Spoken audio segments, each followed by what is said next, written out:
are shattered by the sun. I walk the road, horizons change, the tournament's begun. The purple piper plays his tune, the choir softly sing. 3 lullabies in an ancient tongue for the court of the crimson.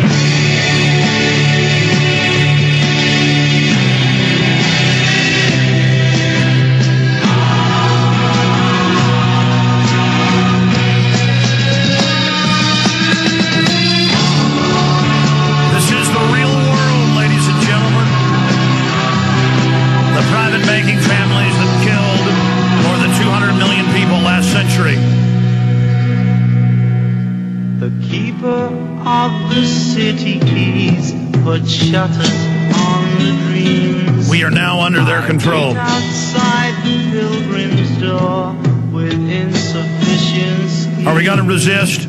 The Black Queen chants the funeral march. Are we going to let them feed on us? Are we going to let them have a bloody harvest? By a witch to the court of the crimson. Or will we stand up and defeat them? It is the light that they cannot stand. It is courage that defeats them. It is the spirit of courage, the spirit of goodness, for those of us that love innocence and beauty, and our willingness to stand up against a new world order. Now, we just went live at prisonplanet.tv, and Naomi Wolf has so many phone line problems, I just canceled her again, and we're done with her for now. But we just went live at prisonplanet.tv, and we just had a caller earlier, but we had to go to break. He's a pastor in Ohio. He said, I just got a letter from the feds saying Romans 13, tell my home church of 50 people to go along basically with the things that are happening, Romans 13. And he's a new listener. He said he didn't know about the clergy response teams. So will you guys Google clergy response teams on YouTube? I want to play this for the pastor because he said he didn't know about it. In 2006, we got secret documents. Pastor Butch Paw did. I then talked to the 2 preachers, got the documents, published them at Infowars.com.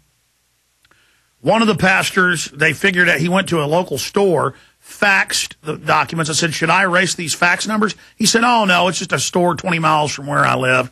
They'll never figure that out. And I said, okay, we won't take the fax number off.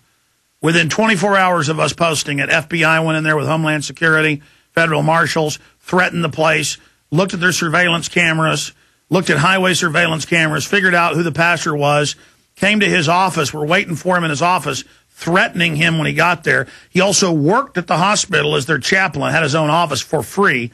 They said, get out of here. You don't work here anymore. Now, he had a pretty good-sized church. People still didn't believe it. People still didn't believe it. Then it came out on mainstream news. They have doubled it to 26,000 pastors. They've built the FEMA camps. Notice the bill they introduced for FEMA camps, for the already built ones, said, oh, we're going to pay to have medical centers and local pastors to help in the community. They're going to call them horrible work camps. It's a loving government camp. And how does it start? How did I predict a year ago it would start?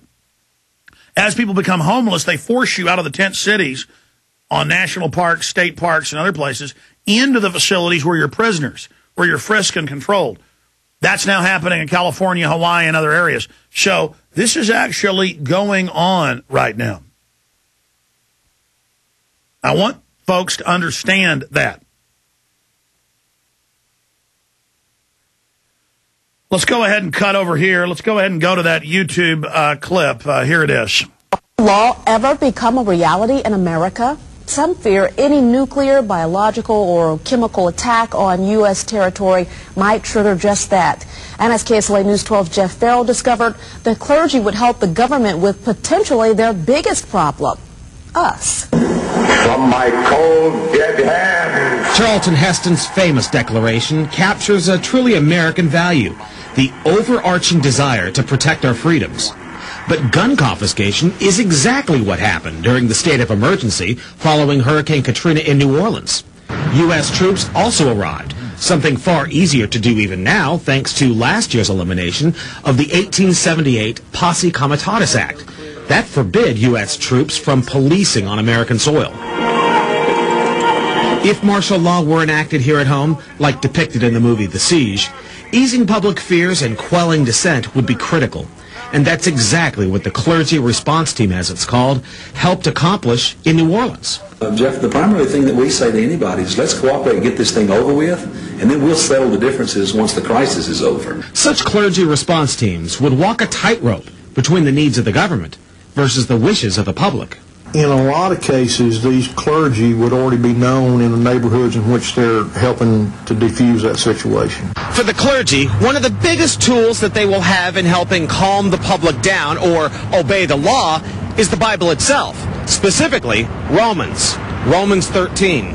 Because the government is established by the Lord, you know, and that's what we believe in the Christian faith. That's what's stated in the Scripture. Civil rights advocates believe the amount of public cooperation may depend largely on how long they expect a suspension of their rights might last. Jeff Farrell, KSLA News 12 reporting. Oh, let's play that end part about martial law. I want to finish up. We cut the tape off about 10 seconds early. Go ahead and back it up. Go ahead and According to Tuberville, during Hurricane Katrina, the clergy response team provided 38 chaplains a day around the clock at 8 different camps. Now, remember, camps. This was secret until 2007. We told you a year and a half before with the documents. It's like we broke the MIAC and everything else. Because folks that are involved in all this know where to send their documents. Just send it to the address that's on Infowars.com.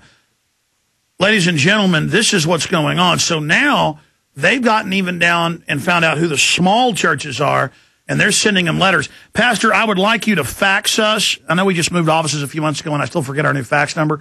Will you get the guys to give me the toll-free fax number? You can scrub your name out, any numbers on there, or put tape over them, or make a copy of the document and then black that out. I don't want you to black out your original. I want you to fax that to me, and I want other pastors to do this because, again, secret police training pastors to tell their flocks to go to FEMA camps, take injections, turn their guns in. That's in the original FEMA documents we posted almost 3 years ago. This is very creepy. Then you know that Romans 13 didn't really say that. The whole chapter doesn't say that. If you are a Christian and follow that faith, almost all of the prophets in the Old and New Testament were killed or tortured or imprisoned. Christ wouldn't follow the government's orders. It's all taken out of context. But Pastor, for those that just tuned in, we're also live at PrisonPlanet.tv. Recap the letter you got. Go over it for folks. Okay. I've been looking for it. My wife and I, we've been tearing our files apart because I left it in the envelope. And when you send back your response, you are to put it in your church letterhead, what your response is to that, and you send it back, a copy of that letter with your response. I understand you called in, didn't think you'd get on air, but it's providence that you did, and it's somewhere in your stacks of stuff. Look, I've seen similar letters. We broke the secret document, so I believe you. Paraphrase and from memory what it says, and the point is they're doing a survey, just like Obama with millions door to door. Do you support him or not? Now they're even down to small churches, not just recruiting them, but doing a survey. If you respond back that you do believe in Romans 13, that we should do whatever the government says, they're now going to try to recruit you. That's why you hear CIA ads on radio and TV. They're tripling the size of HUMET domestically, literally taking over everything. But specifically tell folks what's happening. Go ahead. Okay. First of all, you are right, because I received 2 phone calls, and it was just like a survey. And it asked, as far as do you support Obama and do you support his agenda, his and Congress's agenda? Well, I said no, because I didn't vote for him to begin with. And then I hung up. Well, it was like 2 weeks later we got the same thing. And I just hung up. I didn't even answer anything. But then I've gotten 2 letters now so far. And one of the things that it points out, one of the first things that it points out is that if your church being 501c3, in other words, tax exempt, that it states that you're not allowed to make any political statements, things like that from the pulpit and stuff like. In other words, it tells you all the things that you cannot do. It just kind of briefly touches over them. What you cannot do if you're a 501c3. Now, let me stop right there. Again, and I've seen those letters, they are intimidating people. Congress will make no law. Congress will make no law respecting an establishment of religion or prohibiting the free exercise thereof. Congress can't have 501c3s. It's not in their jurisdiction. But they issue them to charities. They trick